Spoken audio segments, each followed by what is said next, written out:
add or remove, and then uninstall. Boom.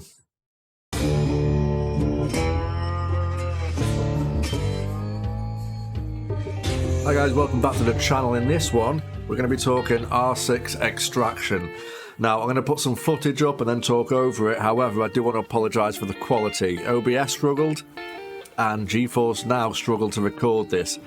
And to be honest, I struggled to play it, but we'll go through it now. Don't forget to subscribe, it will really help me out. And if you like the video, give it a thumbs up, and I'll catch you in the next one. Right, the game is set in an alternate reality where an alien threat, called the Archeans, erupts out of the Earth itself. They are gooey, parasitic creatures who are very grossly organic, and they leave a black ooze all over and have all sorts of weird, creepy, sort of stalagmites, stalactites type things that actually become more of an annoyance than anything. The story picks up shortly after the events of Outbreak, which was a limited time PvE event in Rainbow Six Siege in 2018. And that had its alien parasites, dubbed the Archeans, springing up all over North America and evolving to pose a greater challenge to Team Rainbow.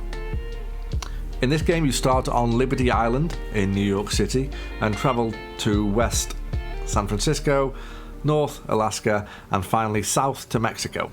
There are 3 maps to choose from in each location, but it doesn't really matter which one you're playing on, as the objectives you'll need to complete are randomly assigned when you start a match.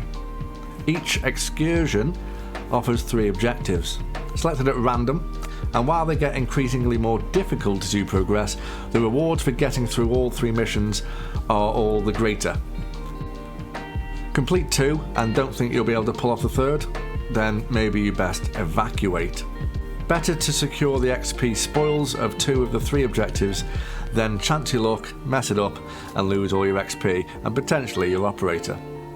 Rainbow Six Extraction is a square peg in a round hole.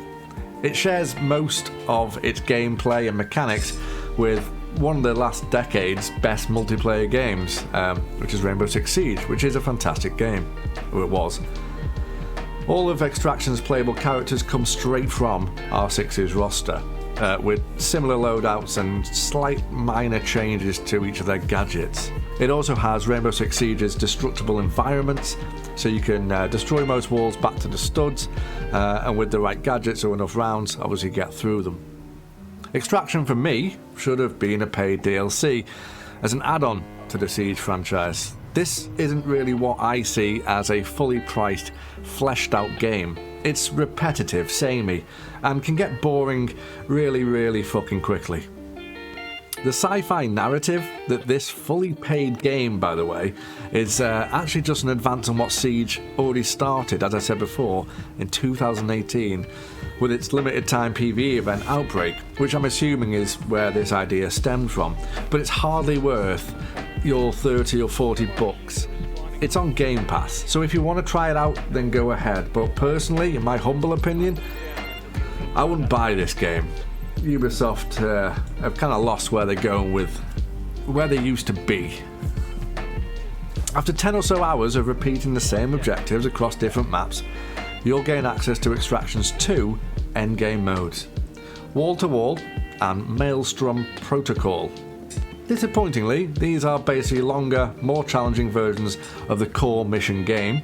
Wall to Wall is a horde-like threat with the Archeans constantly spawning and rushing his squad. Maelstrom Protocol is just 3 back-to-back incursions with the difficulty cranked up. There doesn't seem to be much thought put into this, and I can see it being alive for a month or 2, and then the player base will start to dwindle, hoping for something better to engage them. On a purely technical level, Extraction does work. It feels good to play in a mechanical sort of way, but it's rarely fun, it's rarely engaging, and it's not very exciting. When I died at the end of this run, I cared very little. I wasn't bothered. And if I'm not bothered about a death in a game, then clearly this game's a load of whore. That is all for the video. Let me know what your opinions and thoughts are on this game. Remember to subscribe for more, and I'll catch you guys later. You got me.